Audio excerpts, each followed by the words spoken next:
বন্ধুরা নমস্কার, যতন খুলুম খা।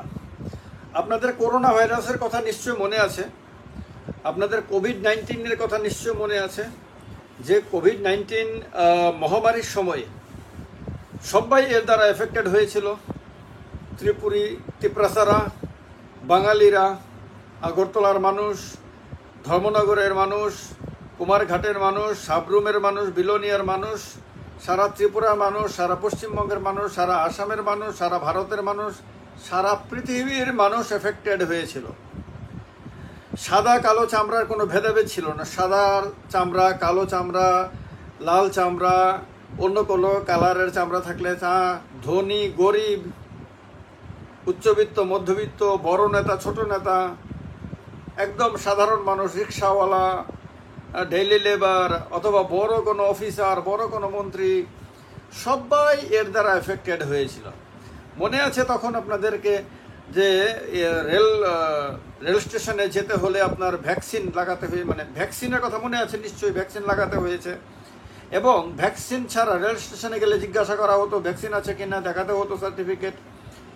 আপনার ফ্লাইটে যাওয়ার জন্য বিমানবন্দর গেলে পরে আপনার ঢোকার মুখে ভ্যাকসিন আছে কিনা বলতে হতো, সার্টিফিকেট দেখাতে হতো। অনেক অনেক জায়গাতেই ভ্যাকসিন সার্টিফিকেটের দরকার হতো। ভ্যাকসিন আপনাকে নিতে হয়েছে, বাধ্যতামূলক ছিল না, কিন্তু না নিলে বহু জায়গাতে আপনি প্রবেশ করতে পারতেন না। মনে আছে নিশ্চয়ই সেই সব দিনের কথাগুলো। এবং আপনার ভ্যাকসিনটা মাগনাতে, মানে বিনামূল্যে দেওয়া হয়েছিল, সেই কথা বারবার প্রচার করা হয়েছিল। মনে আছে বিভিন্ন সভাতে, বিভিন্ন র্যালিতে, মঞ্চ থেকে বলা হয়েছিল কিস কিসনে ভ্যাকসিন লিয়া হে হাত উঠাইয়ে। তো আপনারা সবাই হাত তুলেছিলেন। এরপর জিজ্ঞেস করা হয়েছিল ভ্যাকসিন লেনে কে লিয়ে আপকো পয়সা দেনা পড়া কেয়া? আপনারা বলেছিলেন না।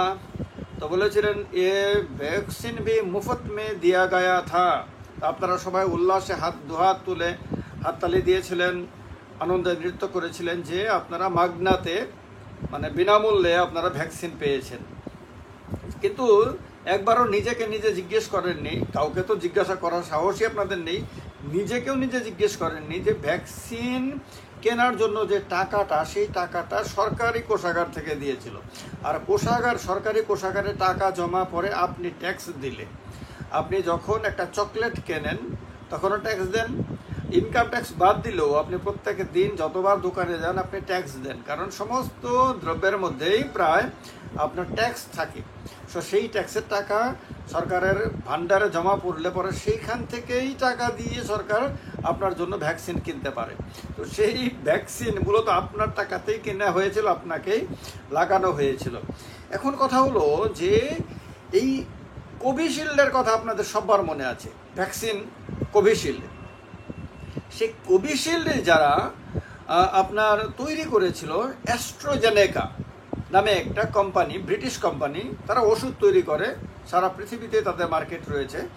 অ্যাস্ট্রাজেনেকা কিছুদিন আগে ব্রিটিশ পার্লামেন্টে আর ব্রিটিশ আদালতে তারা স্বীকার করেছিল যে এই ভ্যাকসিনে সাইড এফেক্ট রয়েছে। ভ্যাকসিনে সাইড এফেক্টের প্রমাণ পাওয়া গেছে, মানে পার্শ্ব প্রতিক্রিয়ার প্রমাণ পাওয়া গেছে। এই স্বীকারোক্তির পরে সারা পৃথিবীতে হইচই পড়ে যায়, প্রচুর সংবাদ হয় বিভিন্ন মিডিয়াতে। আপনারা হয়তো অনেকে নিউজ দেখে থাকবেন যে সাইড এফেক্ট মানে আছে, এই কথা স্বীকার করা হয়েছে এই কোম্পানির দ্বারা, যে কোম্পানি এটা তৈরি করেছে। এবার ভারতবর্ষে এই যে কোভিশিল্ড টিকা বা ভ্যাকসিন, এইটা তৈরি করার দায়িত্ব পেয়েছিল সেরাম ইনস্টিটিউট অফ ইন্ডিয়া। এই সেরাম ইনস্টিটিউট অফ ইন্ডিয়া ভারতে এটা তৈরি করেছিল, এবং সেই কোভিশিল্ড আপনাদের বহু মানুষ, অজস্র মানুষের শরীরে ঢোকানো হয়েছিল টিকা হিসেবে। আমি জানি না এটা সৌভাগ্য না দুর্ভাগ্যবশত, আমি জানি না। আবার মানে টিকা নেওয়া হয়নি, ভ্যাকসিন নেওয়া হয়নি। এর জন্য আমি মানে ভ্যাকসিন যারা নিয়েছেন বা নেওয়ার বিরোধিতা ডেফিনেটলি করব না আমি। কিন্তু এই ভ্যাকসিন বহু মানুষই নেয়নি, আবার অসংখ্য মানুষ নিয়েছে। হয়তো বহু মানুষ বলতেও এটা হয়তো সামান্যই হবে যারা নেয়নি। তো এই ভ্যাকসিন যে কোম্পানি ভারতে তৈরি করেছিল কোভিশিল্ড, তাদের বিরুদ্ধে অভিযোগ উঠেছে সেই সেরাম ইনস্টিটিউট নাকি 50 কোটি টাকার ইলেকটোরাল বন্ড কিনে বিজেপিকে দিয়েছে, অর্থাৎ চাঁদা দিয়েছে। তো এবার সম্ভবত একটা মামলার কথাও বেরিয়ে আসছে যে এদের বিরুদ্ধে আদালতে মামলা হয়েছে। এখন কথা হলো এই যে কোভিডের সময়টা আপনাদের ডেফিনেটলি মনে আছে, ভ্যাকসিনের সময়টা ডেফিনেটলি মনে আছে। একটা সময় তো আপনার বাড়ি থেকে বেরোতে পারতেন না, রাস্তাতে গেলে পরে পুলিশ লাঠি নিয়ে তেড়ে আসতো।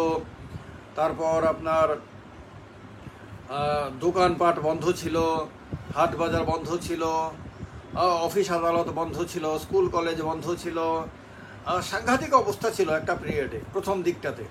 তারপর একটা সময়ে আপনারা বাড়িতে আপনার ওই থালা বাজানো, কাশি বাজানো, ঘন্টা বাজানো, এইসবও আমরা অনেকে করেছিলাম, আমিও করেছিলাম, ডেফিনেটলি আমিও করেছিলাম।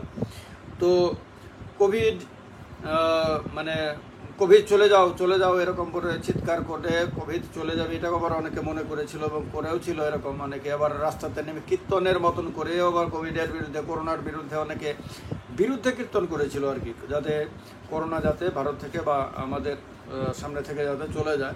এগুলি সবই হয়েছিল। অনেক ঘটনা এরকমও দেখা গেছিল যে রাস্তায় বেরোনোর ফলে স্ত্রীর সামনে স্বামীকে পুলিশ লাঠি পেটা করেছিল। এরকম বহুত ঘটনা আপনাদের হয়তো মনের মধ্যে ভেসে আসে বিভিন্ন সময়ে। ভালো লাগে কিনা জানি না আমি, খারাপ তো ডেফিনেটলি লাগার কথা। এই রকম অনেক ঘটনা হয়েছিল।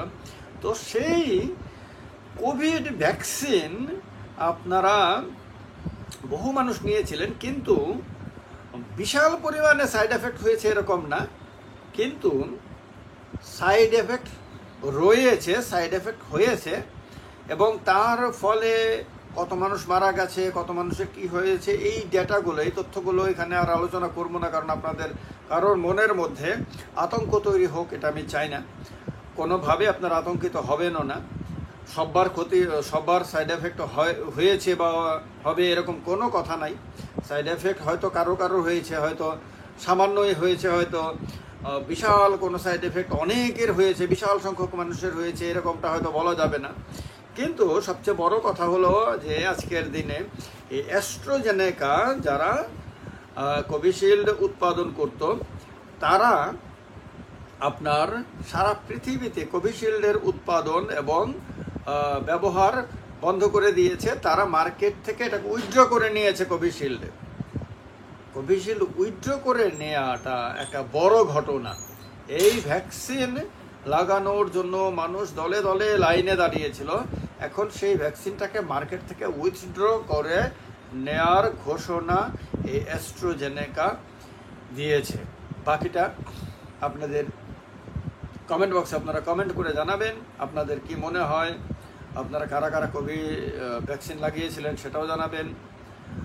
আর আমি প্রত্যাশা করব আপনাদের কোনো অসুবিধা হবে না, আপনাদের কোনো সাইড এফেক্ট হবে না, আপনাদের কোনো ক্ষতি হবে না। ক্ষতি হওয়া উচিতও না, ক্ষতি হওয়ার কথাও না, আমরা এরকমটাই ধরে নিই। এবং মনের মধ্যে কেউ কোনো ধরনের আশঙ্কাও রাখবেন না। নিয়েছেন, ভালোর জন্য নিয়েছেন, ওই সময় এটা প্রয়োজন ছিল, নিয়েছেন। মনের দিক থেকে একদম সুস্থ থাকুন, মনের দিক থেকে শক্তিশালী থাকুন, কোনো ক্ষতি হবে না কারণ এটা বিশ্বাস রাখুন, কারণ বিশ্বাসে মিলায় বস্তু তর্কে বহুদূর। এটাই আমাদের ভারতের শাশ্বত সংস্কৃতির অংশ। ভালো থাকবেন সবাইকে আরও একবার নমস্কার। ভিডিওটি গুরুত্বপূর্ণ মনে হলে শেয়ার করবেন যাতে অন্য মানুষরাও যাতে দেখতে পারে। যারা এখনও আমার ইউটিউব চ্যানেলের সাবস্ক্রাইবার হননি তারা সাবস্ক্রাইব করে নেবেন, তাহলে আমার গুরুত্বপূর্ণ সমস্ত ভিডিও আপনারা প্রথমে নোটিফিকেশন পেয়ে দেখতে পারবেন। যারা এখনও আমার ফেসবুক পেজটিকে ফলো করেননি তারা পেজটিকে ফলো করে নেবেন, তাহলে সেখানেও আপনার নোটিফিকেশন পাবেন। ভালো থাকবেন, নমস্কার, যত্ন করুন।